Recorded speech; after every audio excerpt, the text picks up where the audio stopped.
Hi, my dear listeners. Before we get started, I want to thank three amazing women whose comments truly made my day.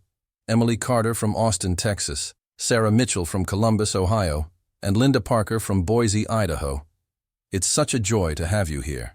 Seeing how far these stories are traveling means more than you know. And now tell me, where are you listening from today? Leave it in the comments. The elevator doors parted with a quiet chime, and Matthew's pulse quickened at the unexpected sight unfolding in the marble lobby of the Harborview Hotel. Elizabeth Harper stood there, drenched from the furious Pacific Northwest storm that had upended the evening, her tailored coat heavy with rain as she confronted the receptionist with that familiar commanding edge.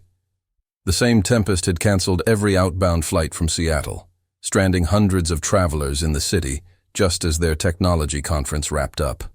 Matthew, 38, and a single father to his 12-year-old daughter Sophia, had been fortunate enough to claim the last available suite moments earlier.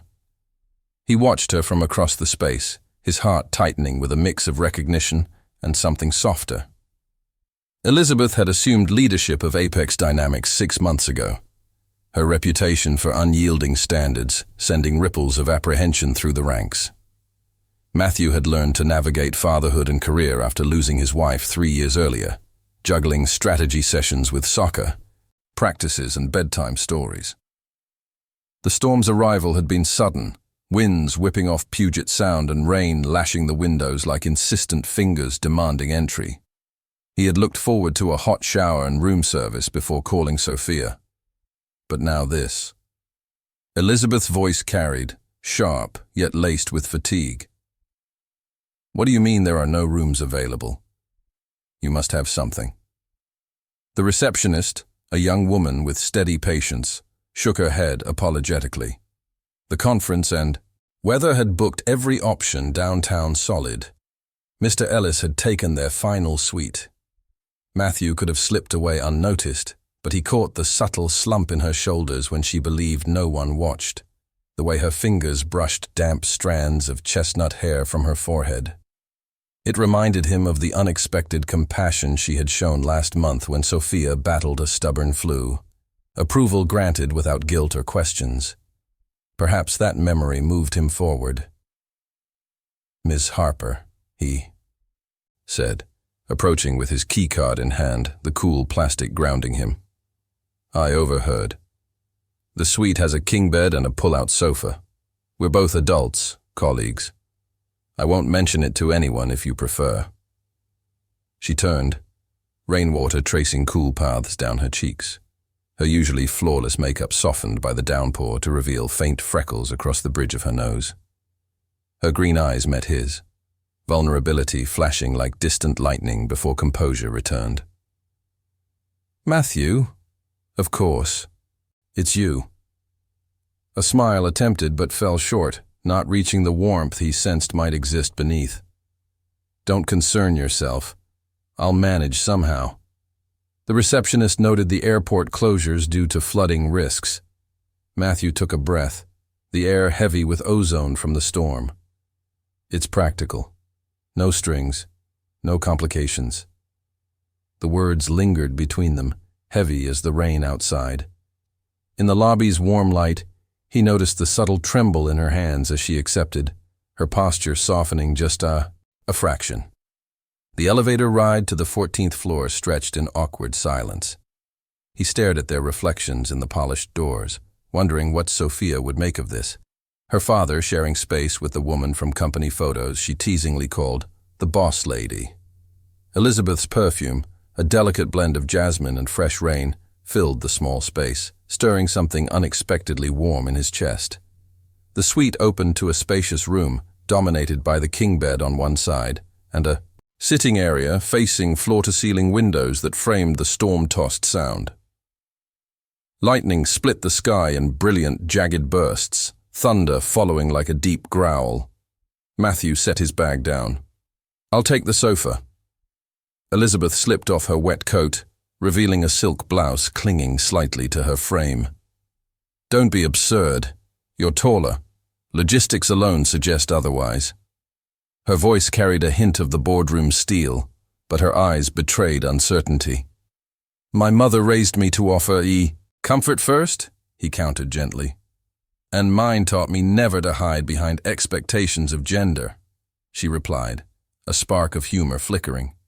Besides, technically I'm still your superior. He laughed softly, the sound easing the tension. Pulling rank on sleeping arrangements? A genuine smile tugged at her lips this time, reaching her eyes and softening the lines of exhaustion. They ordered room service, grilled salmon, salads, a bottle of Cabernet from the minibar, and settled at the small table by the window. Rain drummed steadily against the glass, the sound rhythmic and isolating. Conversation began stiff, circling work metrics and conference takeaways, but as the wine warmed their veins, layers peeled away. Matthew spoke of Sophia, the daily dance of spreadsheets and lunchboxes, ballet rehearsals and late-night talks about missing her mother. Elizabeth listened with rare focus, her fingers tracing the rim of her glass, the gesture revealing quiet attentiveness. Everyone at the office holds their breath around you, he admitted after the second pour loosened his tongue, his voice low. That's useful sometimes, she replied without edge. Being a woman at this level demands it. Respect is earned, but fear buys time. She paused, her jaw tightening briefly. Yet you respect me too, don't you? Especially after that leave for Sophia. Always, he said, his throat tightening. You didn't make me feel like I was choosing between family and duty. Silence fell, thick and meaningful, the storm outside mirroring the internal weather between them. Elizabeth swirled her wine, the ruby liquid catching light. My father was absent most of my childhood. Work consumed him. I promised myself I'd never become that for anyone else's child. Her voice cracked slightly, the confession raw, hanging in the air like smoke. Matthew excused himself to call Sophia from the bathroom, leaving the door ajar unintentionally. The storm's wild here, but we're safe, he told her, hearing her giggle about school adventures. Ending with, love you to the moon and back, Soph. He emerged to find Elizabeth gazing at the city lights, her posture carrying a quiet longing that twisted something in his chest. She had changed into a hotel robe, its soft terry texture contrasting her usual armor, and arranged extra blankets on the sofa. She sounds like a treasure, Elizabeth said quietly. You're fortunate to have that bond. He wanted to ask about her own longings but held back, the moment too fragile. I'll insist on the sofa this time, no arguments. She nodded, gratitude warming her eyes. Thank you, Matthew. His first name from her lips felt intimate, like a key turning softly in a long-locked door. Sleep evaded him on the too short sofa, his frame cramped, the fabric rough against his skin. Around 2 a.m, thunder crashed, and he heard her rise, pacing softly. Can't sleep, he asked into the darkness. I never could during storms, she admitted, her voice small. They make everything feel exposed. Me too, in a way, he lied gently, wanting to ease her isolation. The room smelled of rain and faint cologne from his bag. They talked then, voices hushed against the thunder's roar. She shared her climb through business school, the rejections that felt like knives, the glass ceiling shattered only after relentless effort. He recounted meeting his late wife in college, the early years of scraping by, the miracle of Sophia's birth that reordered his universe like sunlight breaking through clouds. I always imagined children, she confessed, vulnerability like surrender in her tone. But promotions came first, then turnarounds. Now I wonder if time slipped away.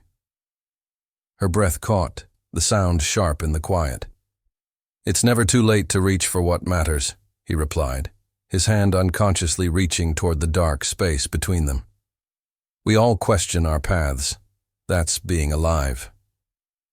Morning brought sunlight piercing the clouds. The storm spent. Elizabeth had dressed in her now dry clothes, hair sleek once more, makeup restored like a shield. I've secured us seats on the 10:30 flight, she said briskly. Thank you, he replied, running fingers through his hair, feeling the contrast of their restored roles. She sat on the bed's edge, posture impeccable, yet eyes uncertain. About last night. I won't speak of it, he assured her. That isn't what I meant, she said softly. Thank you for seeing me, not merely the CEO. I've always seen you, Elizabeth, he answered, the truth warm between them, an understanding blooming like fragile new growth after rain. The flight passed quietly, conversation lighter yet threaded with new ease. She asked after Sophia, shared strategic visions seeking his genuine thoughts. Weeks later, Apex Dynamics rolled out flexible hours for parents and caregivers, sparking quiet speculation about the CEO's shift. A month after, she appeared at Sophia's school production, seated inconspicuously in the back, as Sophia commanded the stage as the spirited young lead in their adapted fairy tale. Elizabeth clapped enthusiastically, her hands coming together with surprising warmth. What brings you here?